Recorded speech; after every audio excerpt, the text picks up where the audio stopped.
வணக்கம் viewers, Das எஸ்டேட்லேருந்து Alex. இப்போ நம்ம சென்னை கோயம்பேடு காய்கறி மார்க்கெட்டில் ஒரு கடை ஒன்று நம்மக்கிட்ட சேல்ஸ் வந்திருக்கு. அந்த கடை தான் இப்போ நம்ம பார்க்க வந்திருக்கோம்.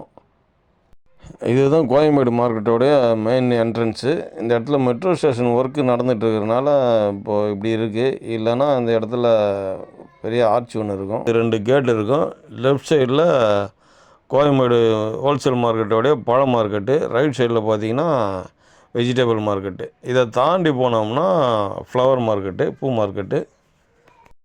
இப்போ நம்ம பார்த்துட்ருக்கிறது தான் கோயம்பேட்டில் இருக்கிற பழ மார்க்கெட்டு. இதுக்கு அப்படியே ஆப்போசிட்டில் இந்த என்ட்ரன்ஸ் இருக்குது பார்த்தீங்களா, இதுதான் வந்து காய்கறி மார்க்கெட்டு. மெயின் கேட்லேருந்து வந்தோம்னா ஃபஸ்ட்டு ரைட்லேயே அந்த ப்ராப்பர்ட்டி இருக்குது. கேட்லேருந்து ஒரு 300 மீட்டர் டிஸ்டன்ஸ் தான் இருக்குது நம்ம பார்க்க வந்துருக்கிற கடை. வாங்க கடையை பார்க்கலாம். கோயம்பேடு மார்க்கெட்டில் வியாபாரம் பண்ணுறதுக்கு கடை கிடைக்காமல் நிறைய பேர் ரொம்ப கஷ்டப்படுறாங்க.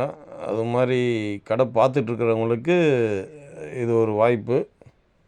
தயவுசெய்து மிஸ் பண்ணாதீங்க இந்த கடையை. ஃபஸ்ட்டு என்ட்ரன்ஸ் உள்ளே வந்தோடனே அப்படியே ஃபஸ்ட்டு லெஃப்ட்டு, இது வந்து எஃப் பிளாக்னு சொல்லுவாங்க. அது எஃப் பிளாக்கில் தான் நம்ம பார்க்க வந்திருக்க கடை இருக்குது. இந்த கடையோட சைஸு பார்த்திங்கன்னா 196 ஸ்கொயர் ஃபீட்டில் இந்த கடை அமைஞ்சிருக்கு. அது மட்டும் இல்லாமல் ஃப்ரண்டில் ஒரு 70-80 ஸ்கொயர் ஃபீட்டு பிளாட்ஃபார்ம் இருக்குது. இந்த கடைக்காரங்களாம் அதையும் யூஸ் பண்ணிக்கிறாங்க. அதையும் சேர்த்தாங்கன்னா உங்களுக்கு ஒரு 250-260 ஸ்கொயர் ஃபீட்டு கடை கிடைக்கும். இந்த கடைக்கு பார்த்திங்கன்னா கவர்மெண்ட்டில் ஒரு 90 to 95% லோனே கொடுக்குறாங்க. இதுதான் நம்ம பார்க்க வந்திருக்கிற கடைங்க, 196 ஸ்கொயர் ஃபீட்டு. ப்ரைஸ் மற்றும் அதர் டீட்டெயில்ஸ்க்கு மேலே இருக்கிற நம்பருக்கு கூப்பிடுங்க.